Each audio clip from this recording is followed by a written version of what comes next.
Dan hampir mati dulu juga. Ya udah hampir 2 kali mau mati. Insulinnya masih nancap di sini, bos ada barang bagus nih baru gitu-gitu kan? Iya.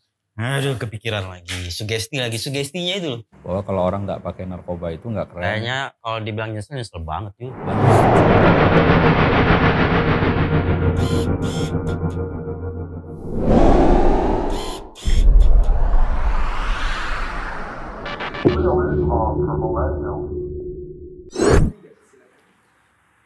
Ada satu part of lifestyle di Indonesia kita menamakannya narkoba.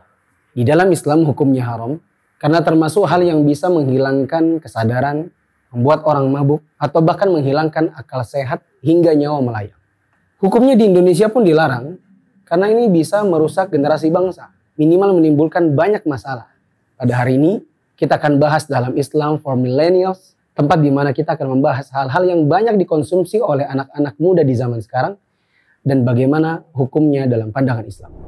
Jadi apa kabar? Waktu di podcast sebelumnya tentang tato nggak ikut sih ya? Ada tato nggak? Nggak ada, Ustaz. Nggak ada, alhamdulillah. Pada hari ini kita akan bicara tentang narkoba. Kayaknya Mas Aping udah jelas. Mas Denny entah. Yang jelas di dalam Islam hukumnya haram.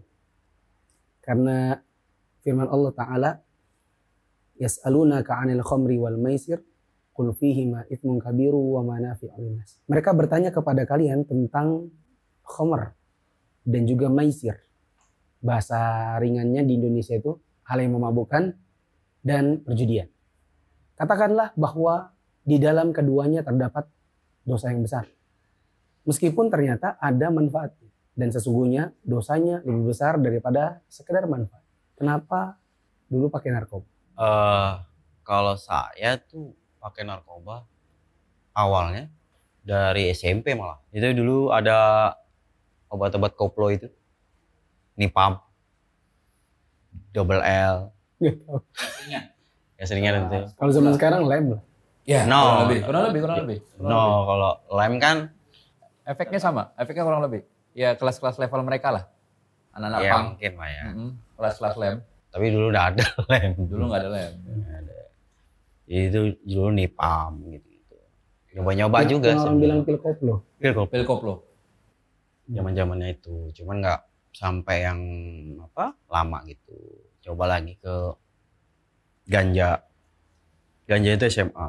Ganja SMA. Naik lagi kuliah. Itu sudah ecstasy, tripping. Berarti Kayak ada tingkatan. strata pendidikan Ya. menentukan strata Ya. narkoba. Ya, Makin terbiasa kan dampaknya akan makin sedikit. Mungkin karena juga Iya, akan strata dinaikkan. pendidikan kan biasanya duit saku juga nambah. Betul. iya benar. Itu juga. Itu juga ngaruh soalnya. Ya. Karena memang kalau sudah yang kayak ecstasy, kayak sabu, memang lumayan Fly-nya lebih tinggi. mahal juga masalahnya. Oh, iya. Itu Dan efeknya lebih daripada sekedar Lebih. yang bawah-bawahnya tadi. lebih sensasinya lebih dahsyat lah kalau maboknya gitu tuh rasanya. Ekstasi. Di atasnya lagi? Di atasnya lagi ada sabu-sabu, Hmm. heroin tuh sama dengan putau, kokain. Tertingginya? Kalau parah-parah sakitnya, kalau sekarang tuh namanya sakaunya, itu heroin. Heroin tuh kalau udah sakau, apa aja dilakuin. Kalau udah nggak ada duit tuh, udah habis nih. Biasanya itu kalau sudah habis semua barang, biasanya itu jual-jual tuh. Yang penting Jam bisa jual. beli. Iya, yang penting dapat. Karena sakitnya parah. Narkoba yang paling kejam, paling jahat yang pernah saya rasakan, yang pernah saya coba, itu heroin, putau. Kalau marijuana itu apa disuntik lagi? Marijuana itu ganja. Ganja. Itu ganja. Hasis. Itu di bawahnya. Itu di bawah. Ya, level menengah. Terus ini tahu semua juga kayaknya. Ya karena zaman itu memang Ustaz, pergaulan tuh jadi sepertinya biasa Ustaz. Jujur aja pada saat itu memang itu dianggap biasa sih pada saat itu. Memang faktor utamanya memang pendukungnya adalah lingkungan. Nggak bisa dibohongin itu. Karena kadang kita kalau disodorin, Awalnya sih nggak enak. coba-coba sih. Saya ngerokok dari SD. Kalau saya malah nggak ngerokok. Saya ngerokok Tapi SD, narkoba. Narkoba juga SMP, nyoba-nyobain gitu. Dari SMP. Habis itu meningkat. Oke. Mas Aping, Ya. apa sih yang mau dicari orang yang menggunakan narkoba itu? Maboknya sih. playnya itu. Jadi gini, nggak semua orang pemakai narkoba itu punya masalah sebenarnya.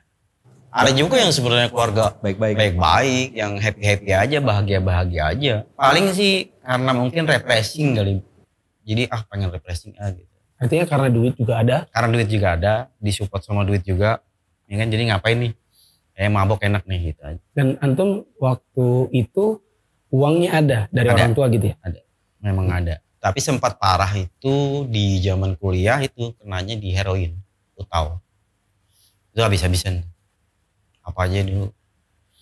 Ada alasan aja. Jadi berbohong juga. Jadi gimana caranya minta kirimin uang orang tua dengan cara apapun bisa biar dikirim buat bisa beli itu. Karena barang udah habis juga. Efeknya itu kalau sudah parah, kalau pemainnya nggak bisa kontrol pasti bisa ngerampok, nyuri. Karena sakit banget itu. Saya aja pernah sakau, itu mukul-mukul dinding. Sampai nggak kuatnya. Dan itu nggak berasa sakit di kita? Parah banget sakitnya. Kayak tulang mau copot, rontok gitu. Sebenarnya kan orang berarti ada unsur dimana dia, mungkin dia akan tahu bahwa itu sakit. Tapi kalau malah dicari gitu.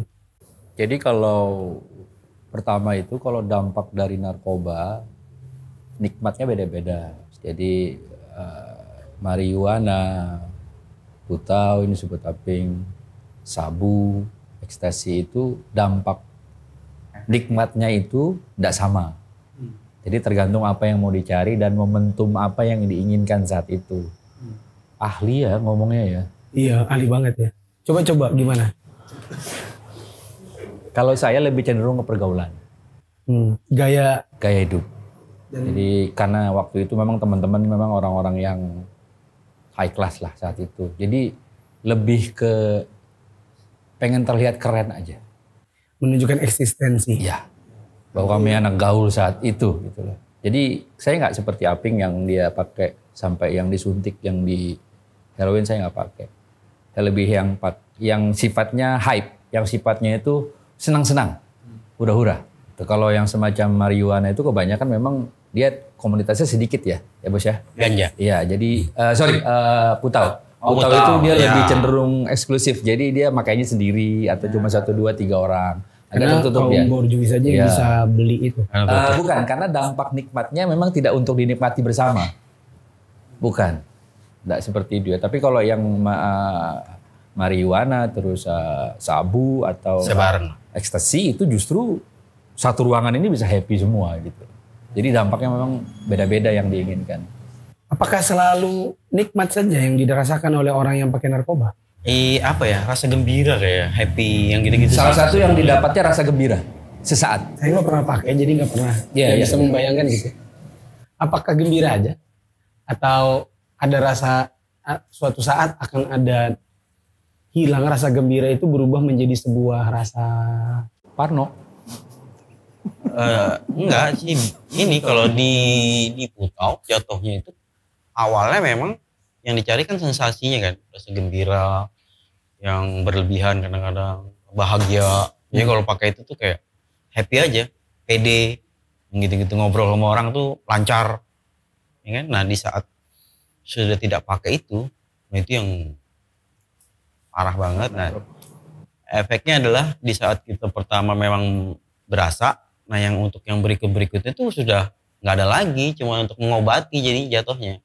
Jadi sakit nih. Nyari barang itu bukan untuk cari happy-nya lagi, tapi untuk menghilangkan rasa sakitnya aja. Sakitnya nyeri. Ngeri, tulang kayak rontok. Kayak flu Hongkong gitu lah. Enggak, lebih parah lagi sih. Lebih sakit lagi. Kalau saya sih pukul-pukul dinding. Dan yang bisa ngilangin itu adalah si barang itu lagi? Barang itu. Saya udah rehab 4 kali. Stop, balik lagi. Karena pengaruh lingkungan lagi, ketemu sama teman-teman lagi. Balik lagi. Nah sebenarnya itu tadi, kalau bisa, kalau sudah stop, jangan lagi ketemu sama teman-teman yang pakai itu. Berarti harus ganti pergaulan. Minimal ganti nomor HP. Iya, nomor HP ganti. Terus pergaulan sudah ganti juga, jangan sampai ketemu orang-orang itu lagi. Itu sih salah satunya. Kalau bisa pindah kemana yang nggak kenal, tapi jangan nyari lagi. Kalau nyari lagi ketemu juga. Berarti tipsnya untuk yang sudah terlanjur adalah setelah rehab, udah bersih, ganti nomor harus HP. Ganti pergaulan. Ganti pergaulan, ganti nomor HP, sudah. Dengan cara apapun yang penting hilang dari mereka atau mereka yang hilang dari kita. Kalau niat aja, tapi nomornya tetap yang lama itu kadang-kadang terpengaruh lagi. Ditawarin, bos ada barang bagus nih baru gitu-gitu kan? Iya. Aduh kepikiran lagi, sugestinya itu loh. Rasa pengennya itu. Pengen tahu harganya berapa? Yang apa nih? Masing-masing? Sebutkan aja. Kalau putau itu 1 gramnya dulu 1,5 juta. 1 gram 1,5 juta. Sama kayak oleh sabu juga hampir sama dia. Sekarang putau tuh susah dicari. Malah ada yang 2,5 juta sekarang 1 gram. Kalau dipakai artis-artis tuh, Pak? Itu 1 gram itu paling kalau saya makanya cuma 3 kali aja. Habis. Iya sekali. 1 gram ya? Ibarat cincin segram itu kan kecil ya? Kecil banget. Itu bisa dipakai 3 kali? Kalau saya 3 kali. Tapi ada juga sih sampai beberapa kali. Kan ada yang sampai beberapa kali. Kalau teman saya cuma sekali aja. Itu gimana? Gini? Gitu? Ada disuntik. Disuntik.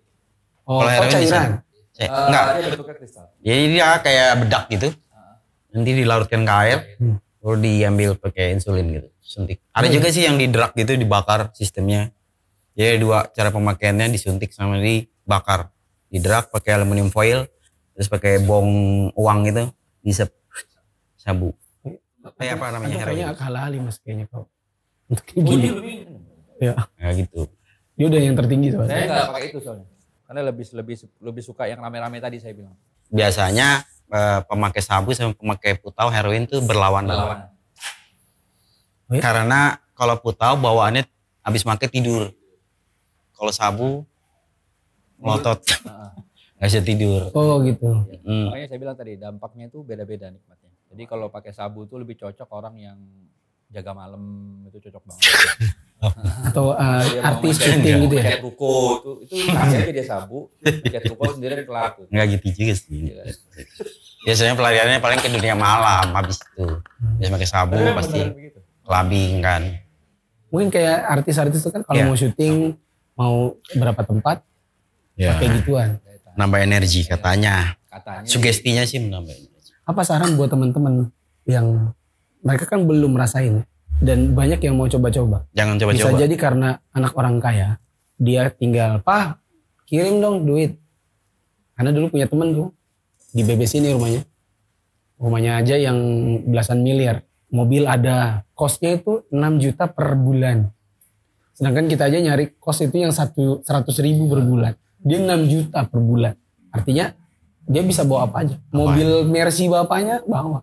Nah permainannya mungkinnya seperti itu.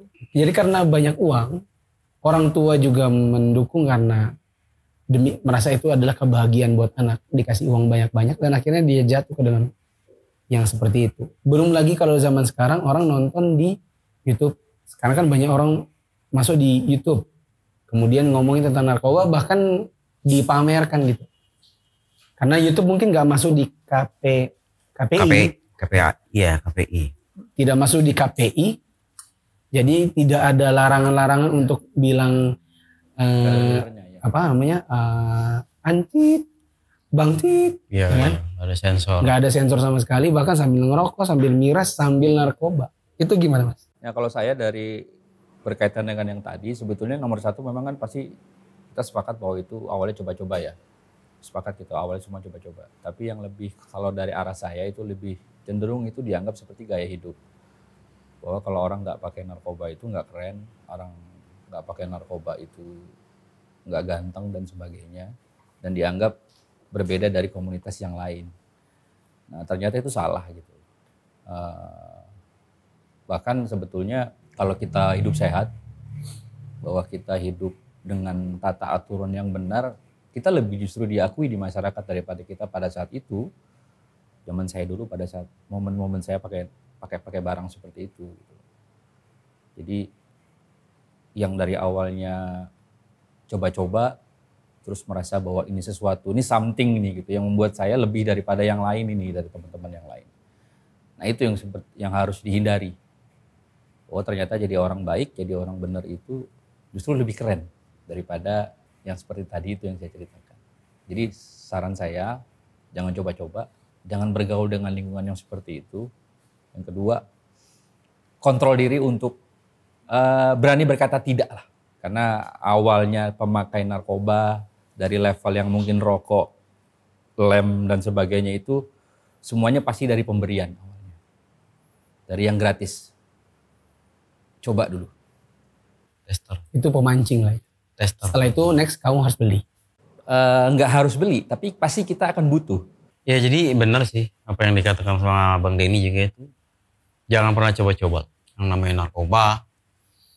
Jelas-jelas nggak ada manfaatnya, nikmatnya sesaat doang gitu. Sayangnya kalau dibilang nyesel banget juga. Banget. Karena ngabisin duit juga ya. Iya, habis waktu juga soalnya.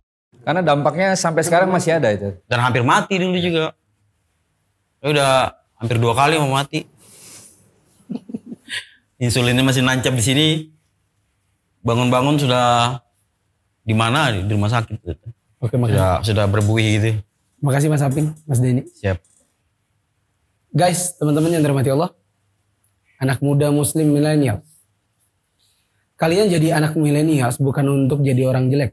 Tadi kita dengarkan sendiri beberapa nasihat masukan dari orang-orang yang sudah jadi pendahulu kalian dalam dunia yang seperti itu. 1, jaga pergaulan. Jangan sampai gaul dengan orang-orang yang semacam itu. 2, bila ada yang nawarin, katakan tidak dan harus berani untuk itu. 3, bila kalian mencoba-coba, maka kalian akan terjerumus jauh lebih dalam. Untungnya nggak mati. Masih ada kesempatan taubat. Kalau matinya dalam keadaan overdose gimana? Bisa dapat adab di neraka. Karena itu kan ada perbuatan yang haram saya sebutkan tadi. Dan yang keempat tadi ada kata-kata yang bagus dari Mas Denny. Yang benar, yang bagus itu adalah kalian jadi orang baik. Bukan jadi bad boy. Yang keren itu justru adalah orang yang menjalankan kehidupannya sesuai dengan hukum agama. Tidak melanggar hukum yang ada di negaranya. Atau paling tidak norma-norma yang berlaku di masyarakat. Maka teman-teman yang dirahmati Allah, mungkin sekian dulu untuk hari ini. Jangan coba-coba. Katakan tidak untuk narkoba. Bila tidak kalian akan menyesal. Masalahnya panjang. Dan jadilah orang baik. Jadilah generasi muslim millennials yang baik. Assalamualaikum warahmatullahi wabarakatuh.